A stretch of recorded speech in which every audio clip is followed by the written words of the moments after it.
Salam SN, ketemu lagi dengan saya Agus Harijal Alucikmat, pemimpin redaksi Suara Nusantara dan koran SN.com. Dan pada episode ke-82 tanggal 29 Mei 2022 kita di episode Ulas Berita.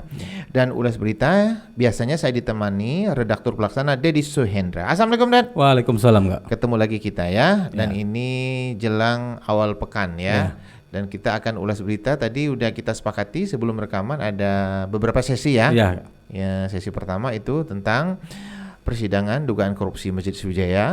Kemudian terkait persidangan OTT Mubah. Oke. Dan terakhir perkembangan persidangan dugaan korupsi kredit modal kerja Bank Sumsel Bubble. Oke, yang kita langsung ke sesi yang pertama ya. Ke persidangan dugaan korupsi Masjid Sriwijaya.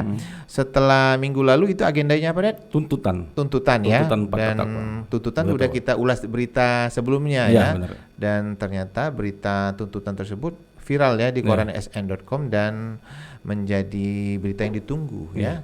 Kemudian agenda persidangan berikutnya apa, Den?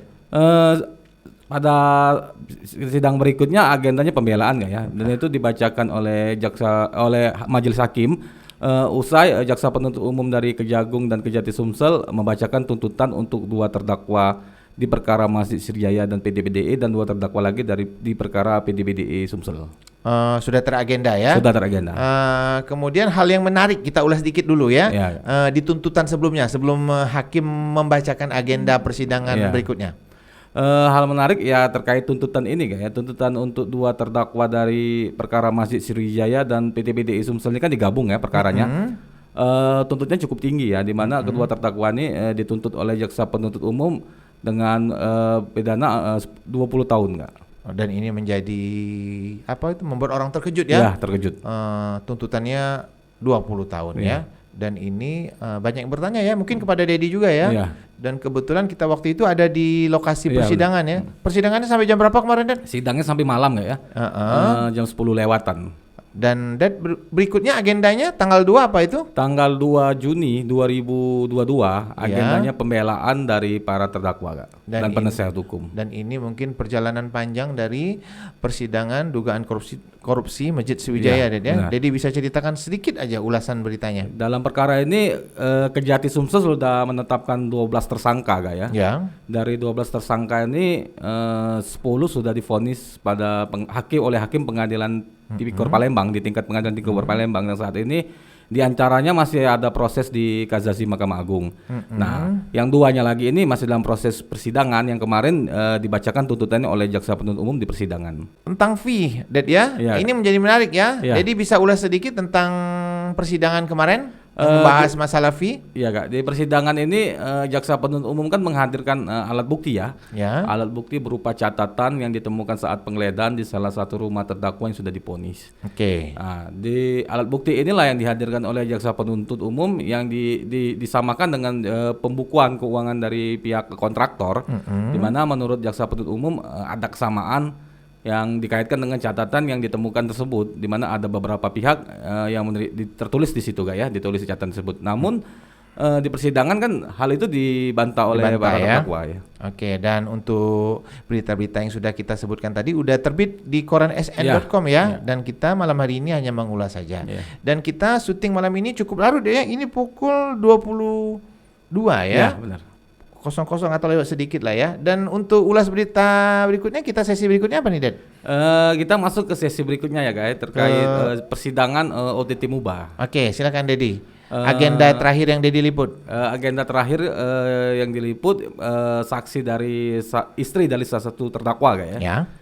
Di mana dihadirkan oleh jaksa penuntut umum KPK di persidangan untuk mengkonfirmasi barang bukti OTT, yaitu uang 1,5 miliar. Malam ini kita ditemani tim kreatif ya, ada Andi dan Ilham. Malam Ilham dan Andi.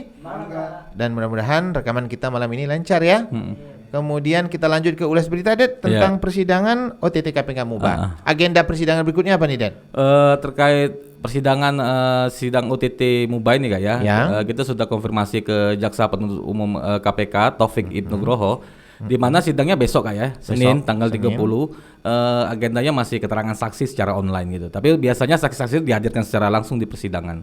Udah diketahui nama-nama saksi yang akan dihadirkan di persidangan, Den? Untuk nama-nama saksi pihak tanpa menyebut nama nih, Den. Ya dari pihak jaksa belum memberikan konfirmasi ya. Belum, Karena kan ya, untuk mengantisipasi, jadi nanti besok kata dia bisa dilihat di persidangan siapa saja saksi yang akan dihadirkan. Biasanya persidangan jam berapa, Den? Sidang seperti biasa, agenda sidangnya jam 10 ya, tapi terkadang perkara ini kan di Pengadilan Tipikor Palembang jadwalnya padat ya. Padat ya. Jadi kalau hakim sidangnya ada waktu luang, tidak sidang yang lain, perkara lain tidak disidangkan, maka bisa dipercepat ya. Oke, dan persidangan terbuka untuk umum, Den ya. Ulas berita berikutnya dari persidangan dugaan korupsi di BSB. Iya. Persidangan terakhir apa, Dedi, yang pantau? Terkait sidang dugaan korupsi kredit modal kerja Bank Sumsel Bubble ini Kak ya. Sebelumnya persidangan 3 saksi dari pihak BSB dihadirkan oleh Jaksa Penuntut Umum Kejati Sumsel ya. Di mana para saksi ini 3 saksi dari pihak Kepatuan Kak ya, Kepatuan Bank Sumsel Bubble. Menceritakan para saksi ini satu-satu ditanya, bukan menceritakan, ditanya oleh Jaksa Penuntut Umum dan hakim terkait opini. Opini ini setiap unit ini disuruh buat opini Kak, apakah dia setuju, apa yang kurang gitu kan dalam pemberian kredit. Dan hasil kepatuhan dari unit kepatuhan dari ketiga saksi ini ada syarat yang kurang. Apa itu syarat yang kurang? Beberapa syarat yang kurang ya, salah satunya kontrak utama Kak ya, kontrak kerja utama. Yang sudah setelah itu asuransi ini harus ada, yang tujuannya untuk mengcover, backup apabila kedepannya nanti ada kredit macet ya. Ada apa-apa. Dan itu ternyata tidak ada. Tidak ada Kak. Dan itu syarat itu diajukan oleh Bagian Kepatuan ke dalam rapat komite ya. Dari rapat komite inilah akhirnya disetujui pemberian tersebut, padahal syaratnya kurang. Respon hakim gimana kemarin, Den? Terkait respon hakim dari keterangan saksi ini, hakim mengatakan jangan berbohong ya saksi ya. Nanti saat saksi dari pihak komite dihadirkan, malahan melempar ke saksi ini. Jadi yang diharapkan hakimnya jangan berbohong dan saling lempar gitu Kak. Oke. Dan saksi sendiri gimana kemarin? Terakhir terkait dari pantauan Dedi. Terkait saksi tersebut sampai ujung persidangan masih menyatakan bahwa pemberian kredit itu pemutus akhirnya ya rapat komite Kak ya. Rapat komite. Dan statement ini kita buat judul ya? Iya benar Kak. Apa judulnya kemarin, Den? Saksi seret komite Bank Sumsel Bubble. Kemudian untuk persidangan ini saksi yang sudah dihadirkan udah berapa orang, Den? Sudah banyak Kak ya, ada puluhan ya. Karena setiap minggu sidang itu saksi yang dihadirkan oleh Jaksa Penuntut Umum sekitar 4 sampai 5 saksi ya. 4 atau 5 saksi ya. Hakimnya siapa nih, Den? Hakimnya Pak Eprata, SHMH. Kemudian jaksanya, Den? Jaksanya dari Kejati Sumsel, Asnawi SHMH. Kemudian Dedi bisa mengulas sedikit ya awal mula dari kasus ini, sedikit aja. Oke Kak. Untuk mengingatkan penonton Lensa SN. Dalam perkara ini kan sebenarnya dua terdakwa dari pihak Bank Sumsel Bubble yang saat ini sedang disidangkan Kak ya.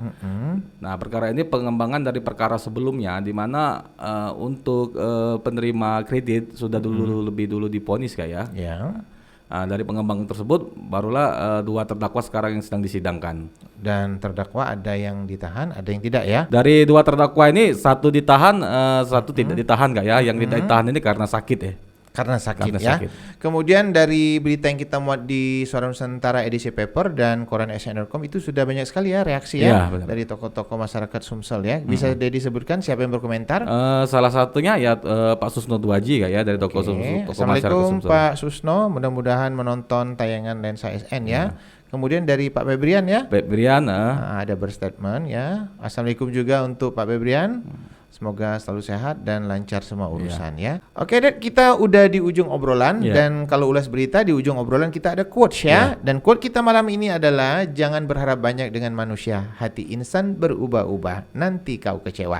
Jangan lupa untuk like, comment, share dan subscribe kanal YouTube Lensa SN agar informasi menarik dari kanal YouTube ini tetap tersebar merata di bumi Sumatera Selatan. Demikian dari saya. Wassalamualaikum warahmatullahi wabarakatuh.